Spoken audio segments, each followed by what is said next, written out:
Hello, good morning sa inyo lahat. Meron lang akong isi-share sa inyo.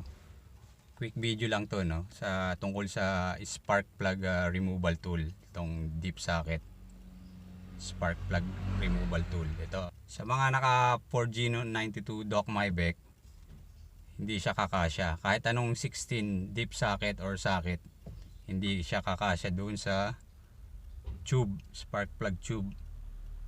So may gagawin akong bali improvise ko lang tong socket na to para magkasya.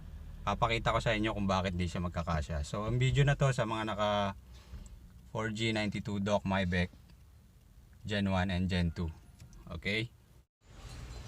So i-demonstrate ko na kung bakit kailangan kong i-improvise tong spark plug socket na nabili ko, 16 millimeter.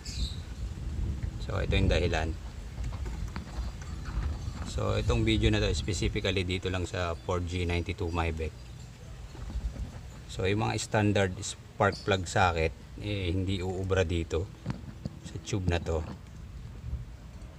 Ayan, kasi may indent siya dun sa dito sa tube.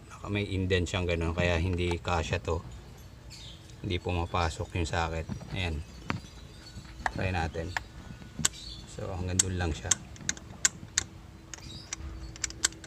So kahit anong gamitin yung socket na 16mm, hindi papasok dyan.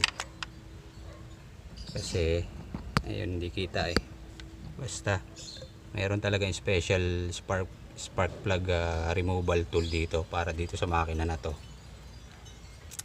So ayan ang gagawin ko ngayon, and itong socket na to napaka-importante para sa akin, para just in case na kailanganin ko, meron kaagad akong gagamitin. Hindi kasi pwede yung manghihiram ka lang kung kani-kanino tapos hindi kakasya, hindi uubra. So mas maigi meron akong sariling ganito. Ayan. Alright. So ayan ang si-share ko sa inyo ngayon. So I have here a bench grinder, ito yung gagamitin ko para i-trim yung socket. Mga 0.5mm lang. Ayan. Ganyan, trim. Pwede ko rin sana dalhin to sa machine shop para i-trim to. Para perfect yung finish. Kaya lang tatry ko na rin dito. So, ayun. Then kailanganin ko rin ng gloves. Importante yan para safe.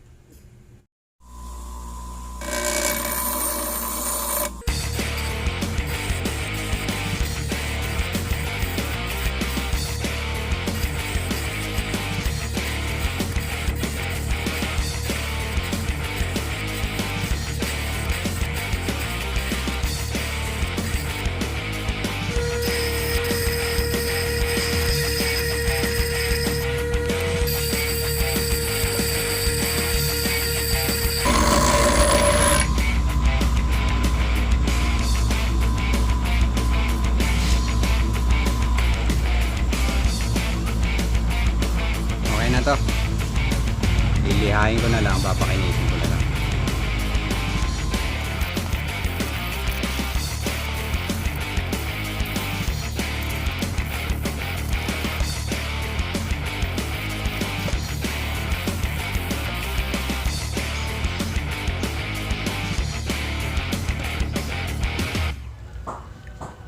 So eto na siya guys, siguro mga 1mm din yung natanggal.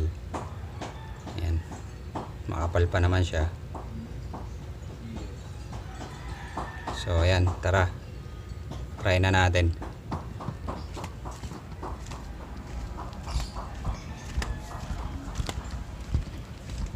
So ayan. Kanina ayaw pumasok, di ba? So ngayon, ayan. Yun ayun, lusot na hanggang sa dulo.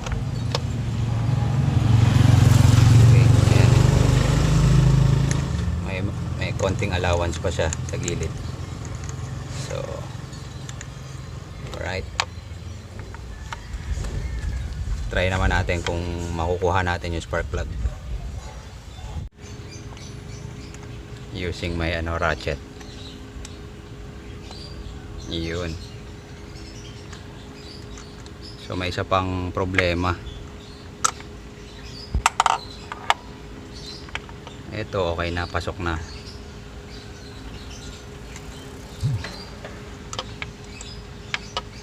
Ayan. Ang problema, maiksi. Ayan. Hindi ko mapipihit kasi maiksi yung extension. So maghahanap muna ako ng mas mahabang extension. Ito mga 6 inches lang to eh. So baka kailangan ko ng mga 8 inches. Ito na yung nabili kong 10 inches extension bar para sa half inch ratchet.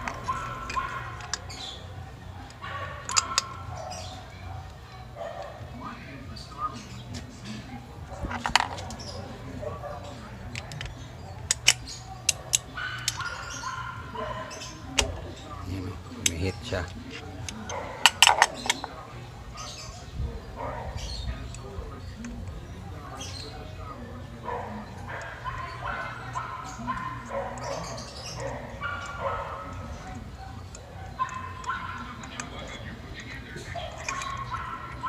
Problema, hindi sumasama yung spark plug. So ang gagawin ko, ito lang.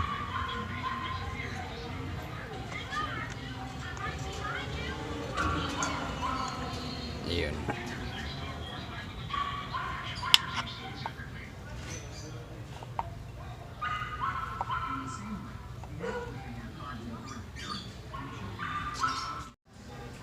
So ito na yung status ng spark plug ko, no. Yan yung sunog niya. Normal naman siya. Hindi siya basa. Brown, kulay brown yung sunog niya.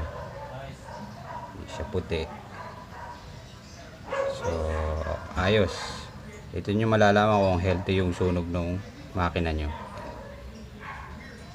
So okay pa to. Bale, nagawan ko ng paraan yung socket para pag bunot ng spark plug kasama na siya. Kasi yung rubber dun sa loob ng socket maluwag eh. So ang ginawa ko, pinalitan ko lang siya ng silicone hose, yung medyo makapal.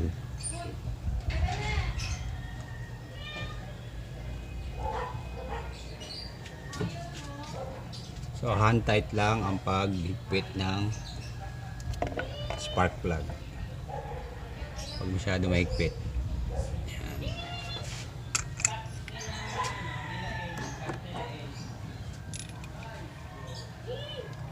So okay, no? Very handy yung spark plug tool ko ngayon.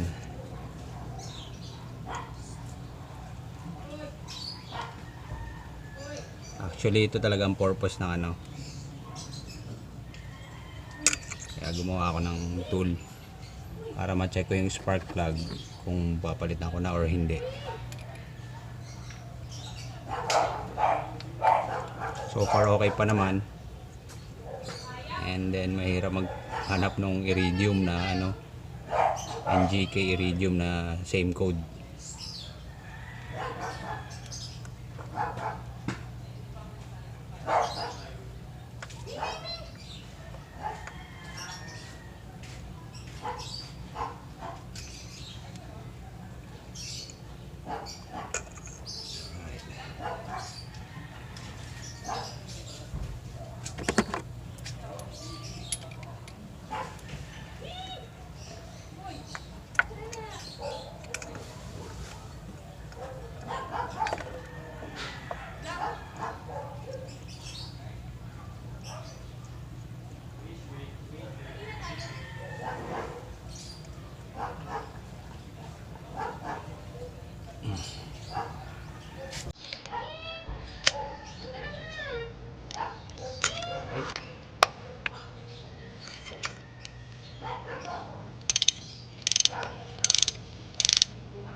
siya, ligpitan, no? Okay na yun.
Good.